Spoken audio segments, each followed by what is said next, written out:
The 6 biggest Commander storylines. It is caught! Delivered at 6 o'clock sharp. It's the Pick 6 at 6. We set out to find a leader, someone who could take this franchise to the next level and build an elite team that consistently competes for championships. Anthony, let's go ahead and hit number 1, please. Number 1. So I think by this point you probably know in the day what the top storyline is, and that is that Emmanuel Forbes is going to miss some time with the UCL injury, the ligament in his thumb that is going to require surgery. Could be 6 to 8 weeks is kind of one of the numbers that I've seen floating around. We'll obviously see if there is more information that comes out in the next 24 hours. By this time tomorrow, Dan Quinn will have spoken again, so we should know more. But Forbes is out for the foreseeable future. They will have to figure out what they want to do behind him. Noah Igbenogany is who played last week. Michael Davis was active last week, who was their free agent acquisition in the offseason, who was expected to battle Forbes and St. Juice in training camp, and he just frankly wasn't that good. Igbenogany was much better. You have guys like Chigozie Anusium, you could call it from the practice squad. There are a couple of veterans out there. We talked through some of those options at 5 o'clock with Dan Pizzuta of the 33rd team.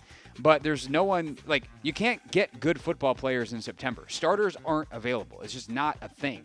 Now, you might sign someone who might wind up starting, and certainly that guy or any of the guys I just named can play better than Emmanuel Forbes did last week, but that's because Emmanuel Forbes had a bad week. Emmanuel Forbes could also play better than Emmanuel Forbes played last week, and you have to imagine he would have against not Mike Evans, against not Chris Godwin, and against not Baker Mayfield.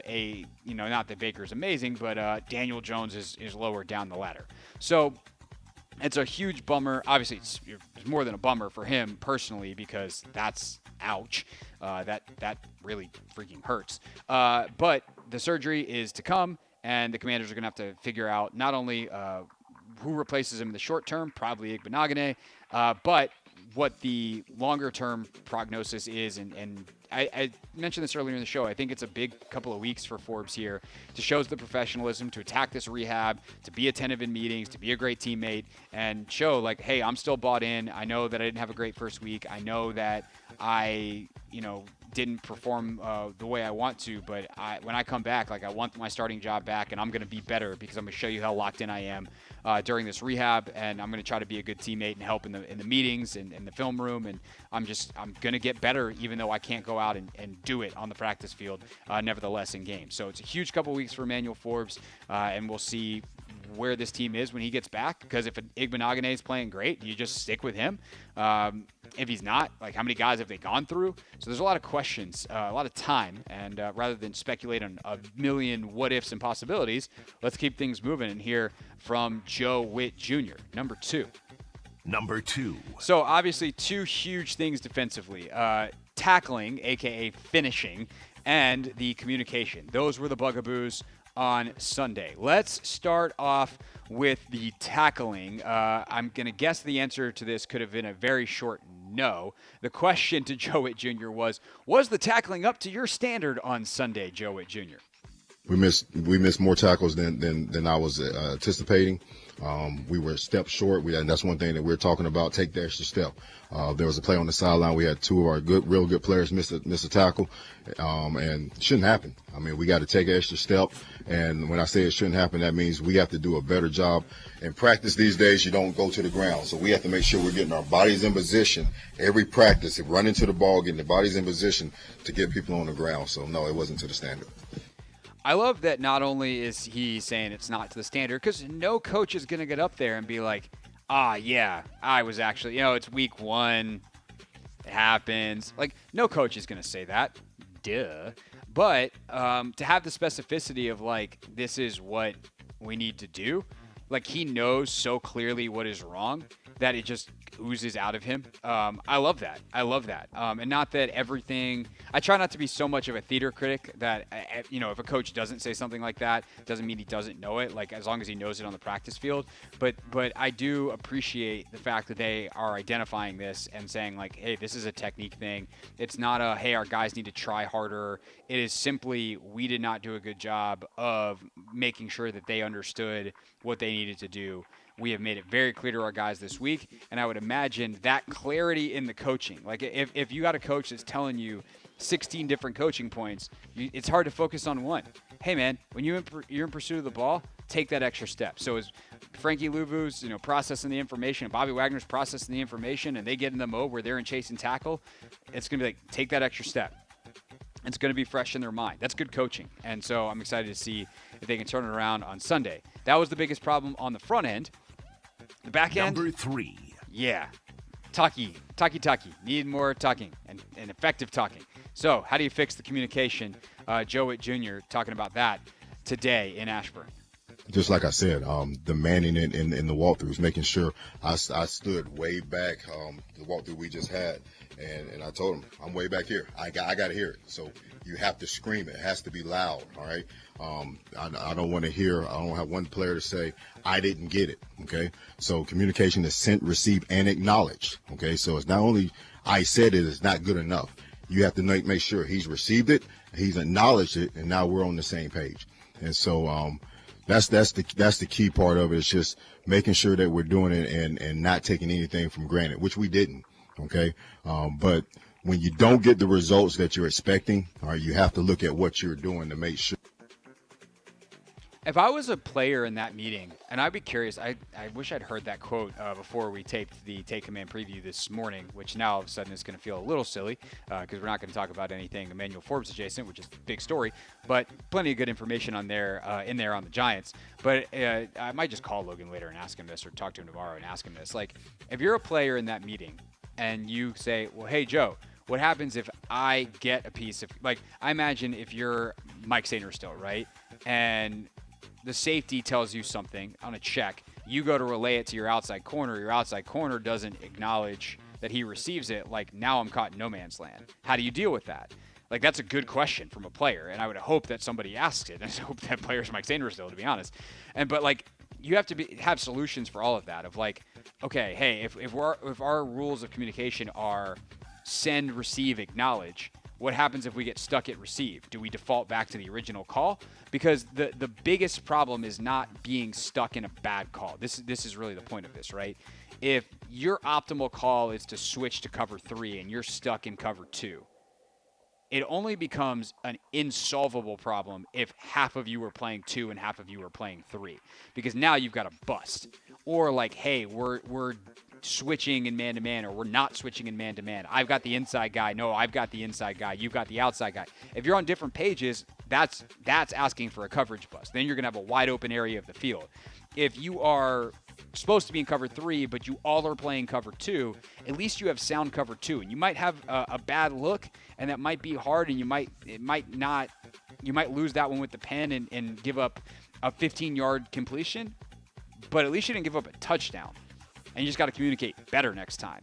And that's stuff you can live with as a coach versus, hey, they did a good job. They had a quick motion and we didn't get it communicated fast enough, but at least we stayed on the same page versus, I said this, he didn't get it. I don't know, coach. What do you want me to do? Like, I told him, like, no, send, acknowledge, or send, receive, acknowledge. So they have a plan, and I'm sure they have solutions for kind of that in-between space too, because if I'm the Giants or I'm any other team and I saw what some of the late jet motions that Tampa used did to this defense and the inability to communicate, like, I am testing them in a major way this weekend. Number 4. Kliff Kingsbury talking to the media today and was asked very simply what his biggest takeaway was from Jayden Daniels' performance and what he can learn from his first ever game as a pro. Hold on, technical difficulty. Oh, it sounds like we've got technical difficulties. My favorite. And we have more technical? The competitive spirit, I think, just to watch how he continued to fight, especially at the end. I called one of the worst plays I've ever called in my entire career, and he just took the ball and ran into the end zone, and it's like he was not going to be denied there on the goal line, and it says a lot about him in that situation. A lot of people would not have taken that opportunity to drive that ball down and then put it in the end zone, and he wanted the ball in his hands and wanted to score. So that was exciting to see. I think every day he gains more and more credibility in the locker room with his work ethic, his attention to detail, and then the competitive spirit is as good as I've ever been around. Anthony, did Kliff clarify what he meant about the worst play of his career? That next bite, and what he means by that? I think that was followed up on. Can we play that? Do you have that available? Sorry to spring that on you last second. Yeah, I got it. Because I'm curious what Kliff means by that. I think I know, but I want to hear it from his mouth. Just playing, that you have to play to even come close to simulating what a live NFL game is in season on Sundays. And I thought, like I said, his operation to not have any pre-snap penalties, to only have 2 penalties overall. One of them probably shouldn't have been a penalty, was really good. No play clock violations. I thought he handled himself well, and as he plays, the game will continue to slow down. But as far as the play, I called basically a speed option with no check, and they overplayed it to one side, so he just stuck his foot on the ground and got in the end zone with the highest paid safety in football chasing him, and just found a way in. So it says a lot about. We knew he likes to compete, but it definitely showed on Sunday. I think that's really cool from Kliff to admit that, because a lot of people criticized him for that play call because Jayden wound up taking an extra hit and you're down late in that game. And, while it's great to be like, oh, look, the competitor, it's like, yeah, but we need that competitor. Can he not get smashed going into the end zone? And what Kliff is saying there is like, we should have called something. If we're going to call that play, like if he can walk into the end zone, fine.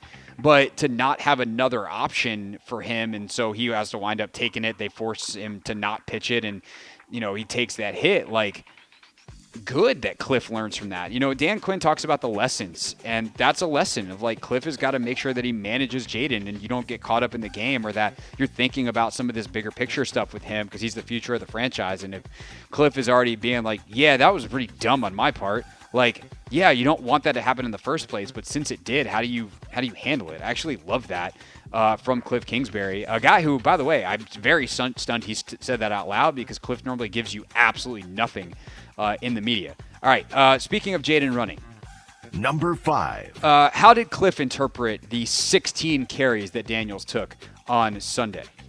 Yeah, I think there's a couple calls, where we thought we had premier looks that ended up hitting inside that you'd like to have back. If he walks in, then it looks really good. But a lot of those, he did a great job. I'm not sure how many actually got contacted and taken to the ground on, but he does a great job finding the soft spot, finding out of bounds.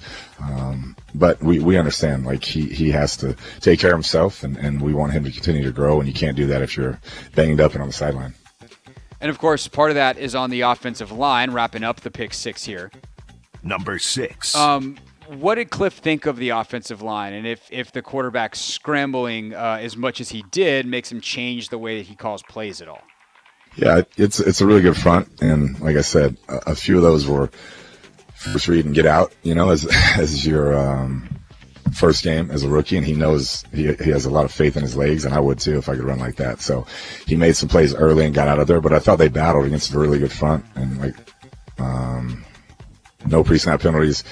I don't know how many holds they had. I don't think many, and so I thought that was, from an execution standpoint, played a clean game. We can all get better, coaches and players, but I thought as a group they played an efficient game.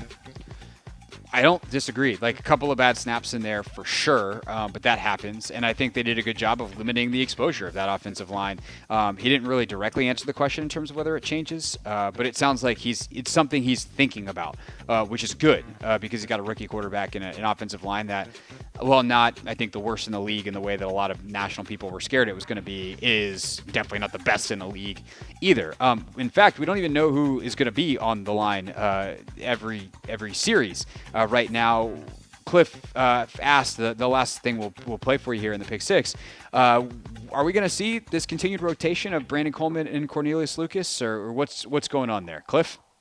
I think everybody would like that, where it's pretty defined, but both those guys had earned the right to play in that game, and felt like we had a good rotation going, and Brandon's an ascending player and continues to get better, and Luke's been doing this a long year, and so there's some comfort there. But, I think eventually you'd like to have your five that you can roll out there together and build that kind of unity. The thing about having a five is you got to have five that can actually stay on the field the entire time. And while that's, obviously offensive linemen get hurt in the NFL, just like everyone else does, and it can't be guaranteed, you want to make sure that you don't exacerbate that problem by doing something stupid, like playing a rookie who hasn't had a full training camp, a full complement of snaps, because he's not in shape to do so. And so this is, to me, something they're doing out of necessity. It's pretty clear that Coleman is just not ready to play a full complement of snaps yet, especially considering they want to play with pace. And so making sure that they get him up to speed in the proper, loading is essential to prevent him from getting hurt again, which is why he's not, able to play this full complement of snaps in the first place. That's our Pick Six. 6 biggest headlines, 6 biggest things to know from the day out in Ashburn. We do it Wednesdays and Thursdays at 6 p.m. On Fridays, our Pick Six takes a little bit of a different turn. We pick the 6 most interesting players that we're going to keep an eye on in Sunday's game. So we'll do that tomorrow. This is the Hoffman Show on the Team 980 and the Odyssey app.